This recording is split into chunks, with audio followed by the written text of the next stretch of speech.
T2P. Have you ever woke up in the middle of a dream and the dream was so interesting that you wanted to go back to sleep to see the end of it? If so, what was the dream? Not one single dream, but often I'll dream that I've met a girl that I'm madly in love with, and when I wake up I feel like I've lost a soulmate. Really strange and sort of depressing.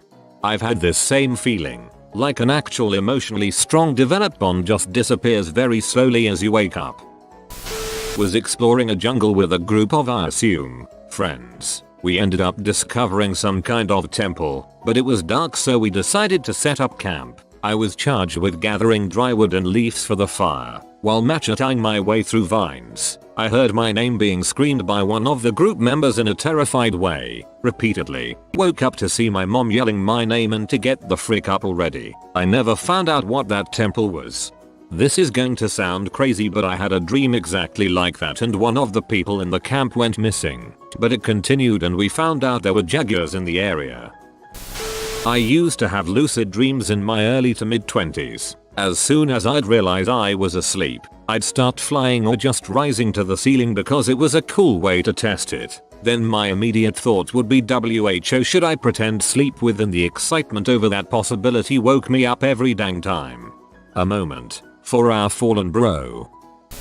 A long time, I had a dream that there were ghosts living in my family's garage. Nowhere else, just the garage. I somehow became friends with one, but she was unable to speak to me, leave the property that the house was on, and wasn't able to show any facial expressions that wouldn't be considered terrifying. Me and my ghost friend were playing on the house porch and two guys were trying to break into the house. She tried to stop them by scaring the living heck out of them by making a terrifying face and screaming the most blood-curdling scream ever right in their faces. I wasn't able to see the face she made, but I somehow knew it was there, and all I could hear was the scream. The people trying to rob the house ran off, but instead of celebrating, I curled up and started crying because of how terrifying the scream was. I absolutely loved that ghost, and I forgot that her whole purpose was to scare people, but she did it to protect me and the house. I still cried though, and she tried to cheer me up the best way she could. Then I woke up.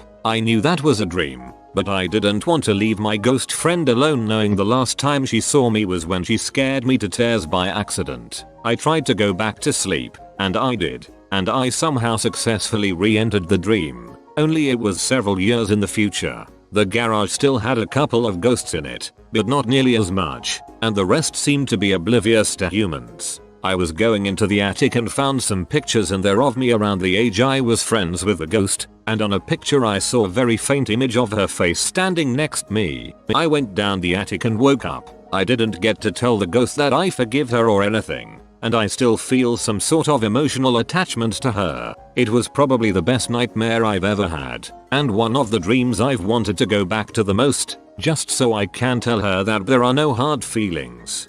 I very much enjoyed this story. Thank you. I learned I could fly, but I had to teach myself. Woke up right as I was gearing up for the big test to see how high I could go. Forced myself back to sleep, and lem tell ya, flying in a dream is way too freaking fun. I was friends with Jesus in the modern day and he was sound, not preachy. One of the lads like.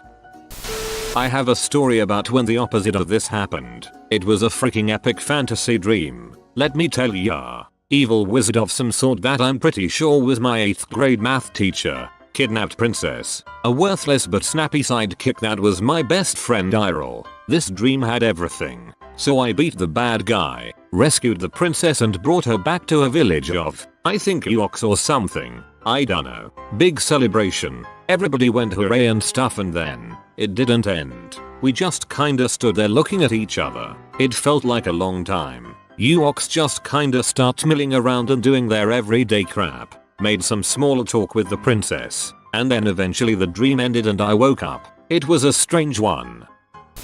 When I wake up in the morning, I usually have 30 more minutes before I have to actually get out of bed. If I'm having a dream before I wake up and I go back to sleep, I can usually continue the dream. Last night I had a dream that I was in some kind of resort Jurassic Park-like area. I went back to sleep this morning and managed to get into a relationship with a pretty hot dude who was working at the resort.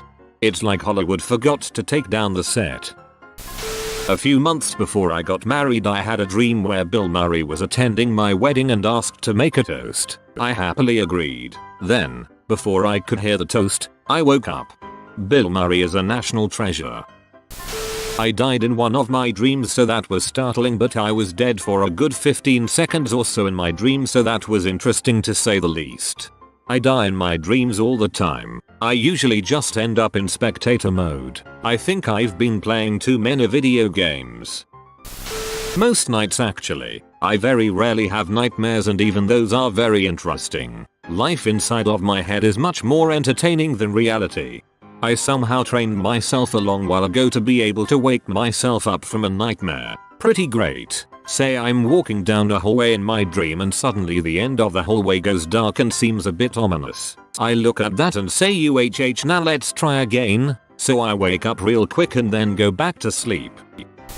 I dreamt that I was part of some Eastern European resistance movement who had to speak in code and hide out in abandoned manors in the forest to plan our attacks against some fascist regime. We enlisted the Pope to help us, but when we went to meet him, he has double-crossed us because the regime we were fighting somehow knew the Pope was gay and was going to tell everyone. I woke up then, not knowing if my resistance group was executed, or if we escaped somehow. I call it my gay Pope dream.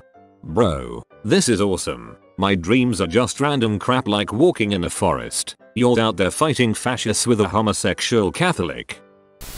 I once dreamt that all of my family and closest friends were on the world's largest cruise ship. Along the way, we somehow were exposed to radioactive waste that gave us all superpowers or other mutations. I remember so vividly being able to use my mind to move objects with ease. And I threw donuts at my brother, whose skin had turned as hard as stone. This one girl on the cruise that we all universally hated, for reasons I can't remember, received a really random and useless mutation. She grew a really fat lizard tail, like a leopard gecko who has eaten a lot lol. She was crying about how ugly she was now and all we could do was laugh. Then I woke up.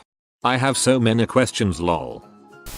Oh boy, here we freaking go. I had this dream which I still remember vividly, even if I was 9-10 at the time. So, I was walking down the street and met my primary school teacher, a cute old lady with the driest humor ever. We talked for a bit and she invited me over to talk and drink some tea. I enter her house. She makes the tea and we sit in this area with 3 walls made out of bookcases. In between there were these 2 somewhat fancy chairs and a round low coffee table. We talked for a bit and she starts telling me how she brought me here for a good reason. And she just does some magic or presses a dang button or whatever and a wall opens exactly like in Dexter's laboratory. She invites me in, and I see all these people doing a variety of stuff. People being tied to metal hospital tables, in tubes, whatever. Everything had this technology kind of blue and I walked through this huge mall-like revolving door. I realized I fell asleep a bit after walking, so it must have had some kind of sedative or something.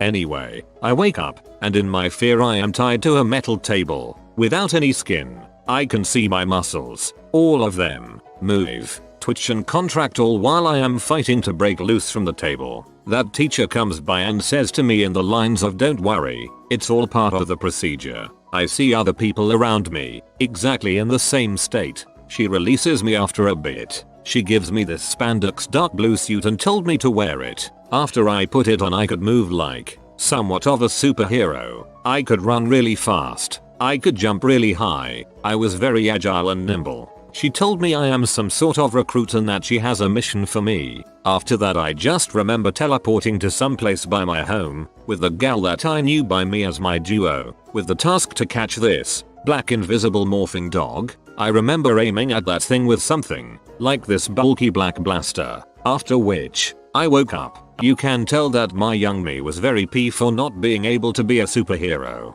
Yep. Well, my mum and the family solicitor sent me in a rocket ship to the moon to get fluorescent green liquid injected into my brain with a very large syringe.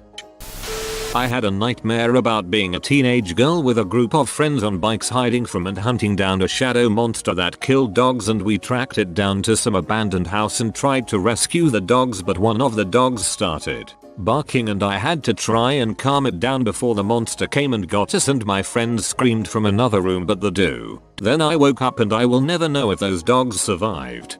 Don't worry, they did.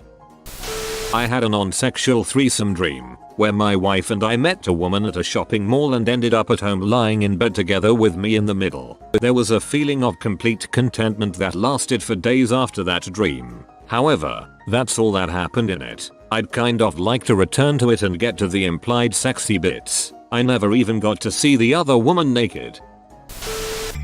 Hey guys, thanks for watching. And don't forget to subscribe for more videos.